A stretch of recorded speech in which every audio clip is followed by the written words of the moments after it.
Xerfi a publié une étude sur les laboratoires pharmaceutiques. Il en ressort que le chiffre d'affaires des industriels français continue de croître.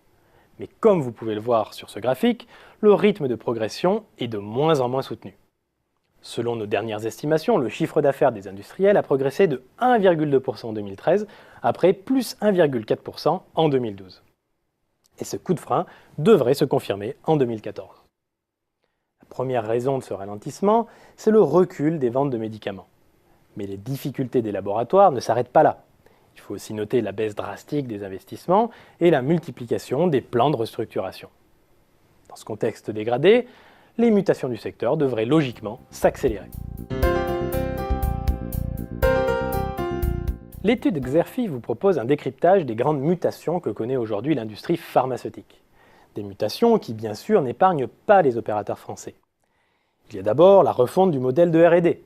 Pour répondre à la perte de productivité et faire face à la multiplication des échecs lors des essais cliniques, les grands laboratoires partagent de plus en plus le risque via des accords de co-développement entre industriels et des partenariats publics-privés. Deuxième tendance marquante, le développement international, et plus particulièrement l'implantation dans des zones à fort potentiel.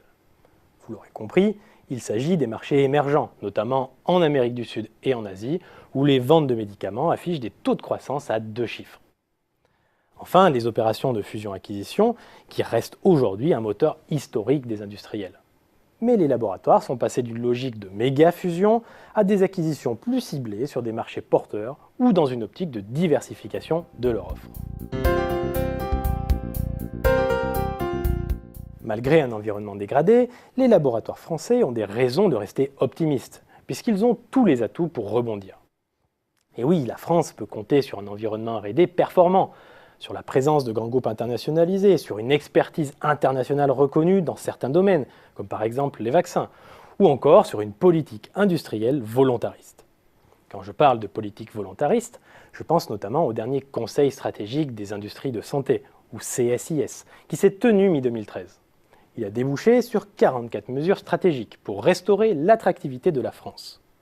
Par exemple, la simplification administrative pour les essais cliniques et les partenariats privés-publics ou encore la promotion de la filière des biomédicaments.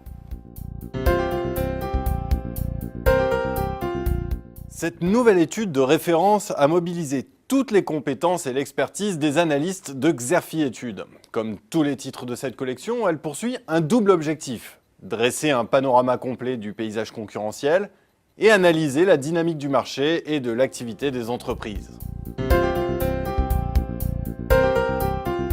Pour vous éclairer sur les tendances récentes et à venir du marché, nous mettons à votre disposition un rapport complet, synthétique et opérationnel.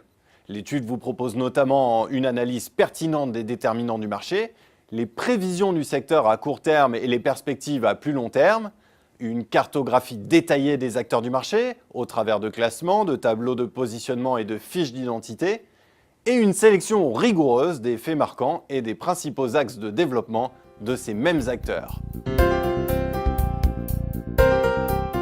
Pour prendre connaissance du contenu détaillé de l'étude ou pour la commander, je vous invite à vous reporter sur notre site xerfi.com.